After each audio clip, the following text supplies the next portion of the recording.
Let's go. Listen. I was in the middle of a road trip.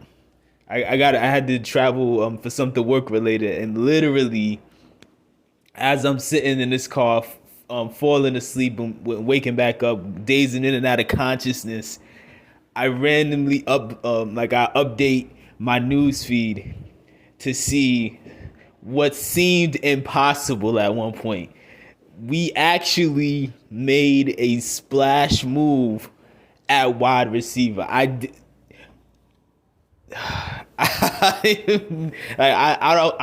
this is the first time in a while where instead of not having the words to say because I was so frustrated, I don't have the words to say because I am beyond excited right now, man.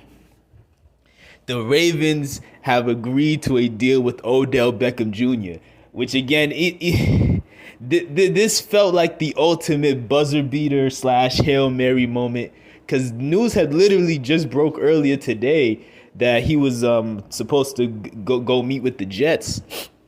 So I don't know if the Ravens increased their offer or if for whatever reason Odell just decided to work things out with Baltimore. Either way, we're heading in the right direction, and we gotta keep Lamar, man. We have to. We absolutely have to. Because finally,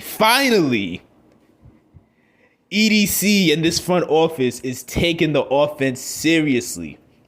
Shout out to the homie Eye of Horus Taurus. He's been way more positive with his outlook than I have. I have been extremely down and frustrated with how the Ravens have handled a lot of stuff related to the offense. And it definitely was bringing me to the point where I was starting to feel a certain sense of hopelessness. But to finally see it happen, it almost feels like a miracle. Because like I've said in many other videos, this isn't just a recent problem. Throughout the Ravens' entire history, we have not been the premier destination for a lot of receivers of a certain caliber to go to. We just have not been that team. And part of it was simply just because the Ravens have been very cheap. But this is the first time where they went in the other direction and they finally pulled the trigger. They finally did it. Now the deal is supposed to be 1 year, $18 million. And out of that $18 million, I've seen different reports, but apparently somewhere between 13 to 15 million of that is guaranteed. And I'm not against that. I don't have a big problem with that. I know some people are saying, oh, they overpaid. Now, don't get me wrong. That is overpaying considering that he's coming off of an injury. He hasn't played in a year and a half, and so there may still be questions. But again, context matters. And when you put this in the context of our team, we have had bad, or in some cases just below average wide receiver play from the wide receiving room for the past several years. So we're in a situation where we were desperate, and once and for all, this had to be fixed. Last year when the Jaguars signed Christian Kirk and brought those people in, yeah, they overpaid for him, but at the same time, they would when you're desperate, sometimes you have to do that. That's why, I'm not one of the people that I'm not too harsh on the Browns for signing Deshaun to that crazy deal, because of the fact that I'm well, even though I think they could have been fine with Baker, from their perspective, they've been desperate for a what they think could be a game-changing player at that position, and so they just made a crazy move. And I don't even think that deal we got Odell under is that crazy. But at the same time, yes, it is a lot. But again, you have to make moves like that sometimes when things are simply not working out. I've been very critical of the defensive side of the ball, and it's not because I hate defense. Again, the reason I became a Ravens fan back when I was a kid was because of Ray Lewis. So it's not that I hate defense, but over the years, my stance on what matters has changed because the NFL has changed. And so when I did that video a few months back talking about the Roquan Smith trade and why I thought it was hypocritical, it was because I felt that we were in much more desperate need of a receiver than we were a linebacker at that time. But now that we got that, it makes me feel a lot more comfortable. Even if they end up trading Patrick Queen, which I think is actually probably what's going to happen.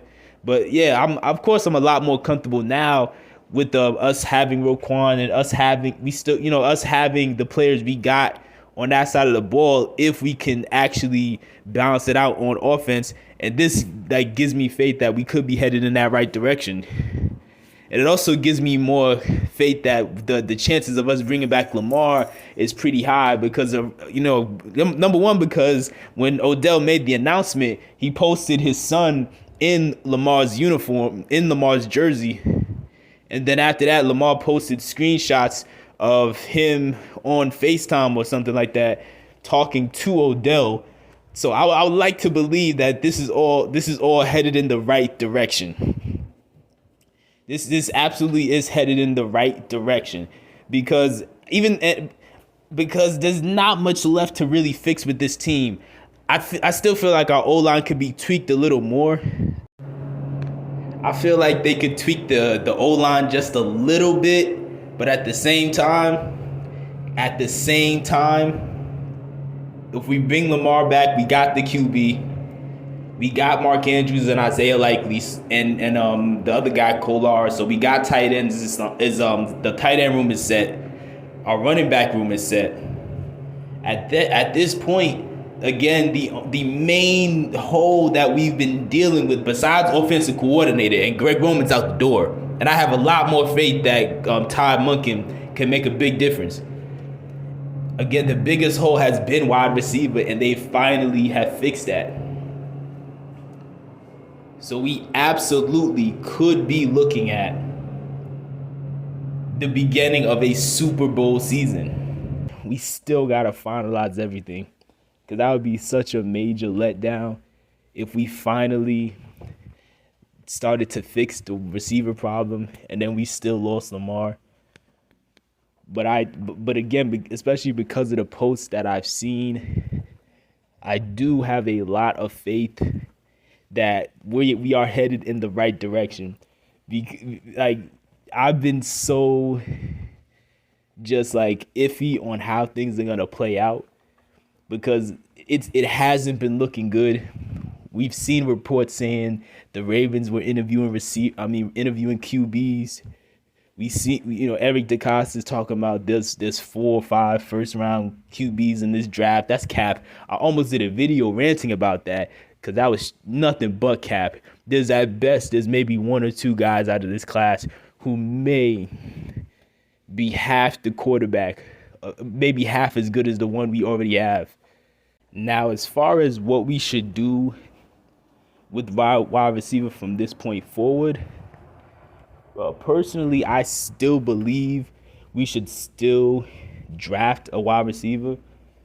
But, because at the end of the day, it is still just a 1-year deal with Odell. And there's no guarantee they're going to bring him back. And there's also a possibility that he could be trying to just have a 1-year deal so he could ball out and, get an even bigger contract next year from whoever. So I still believe getting one more wide receiver will really put this over the top to the next level.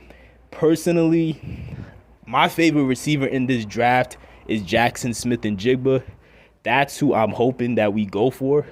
But at the same time, there's several other guys in this draft who I do like a lot.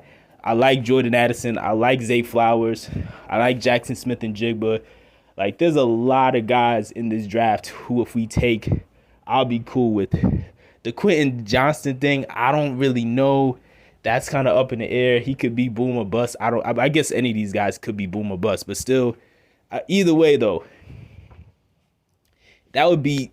Listen, if draft night comes and we draft a Jackson Smith-Njigba or Jordan Addison or whoever, listen, nothing but positivity. I will have nothing but excitement oozing out of my body. Every single video will be me counting the days till we end up in the Super Bowl. Like that is how much faith I would have in the offense at that point.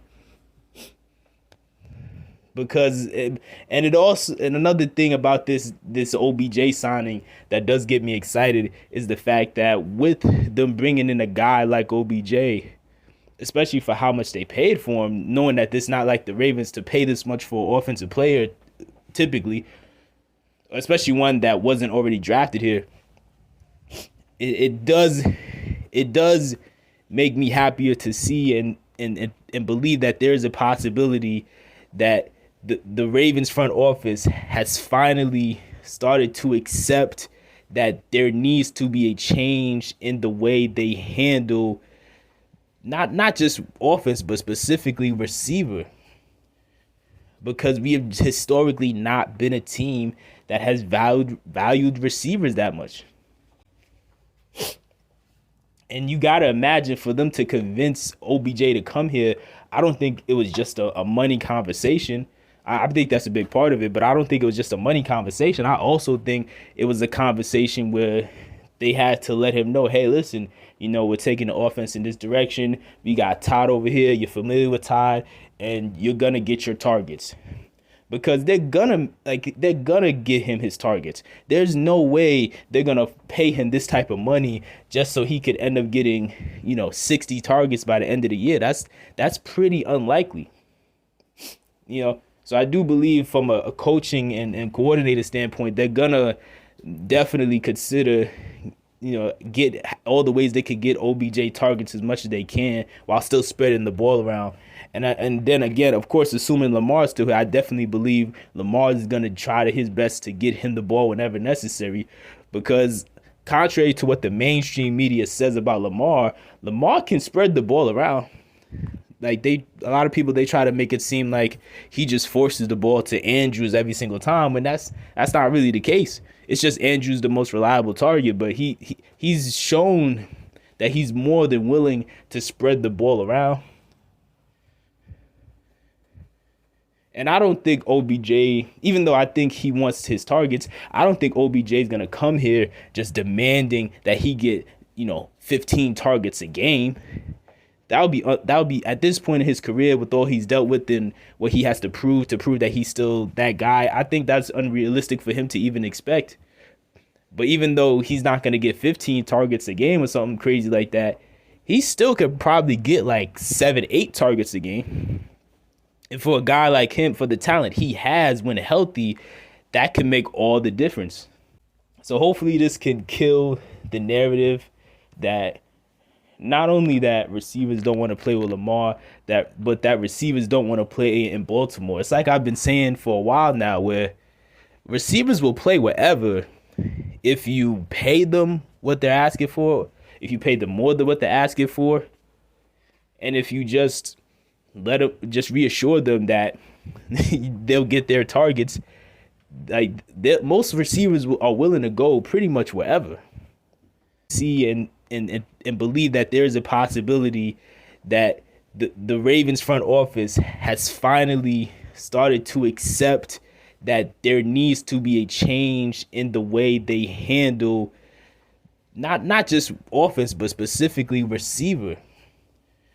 Because we have historically not been a team that has valued receivers that much.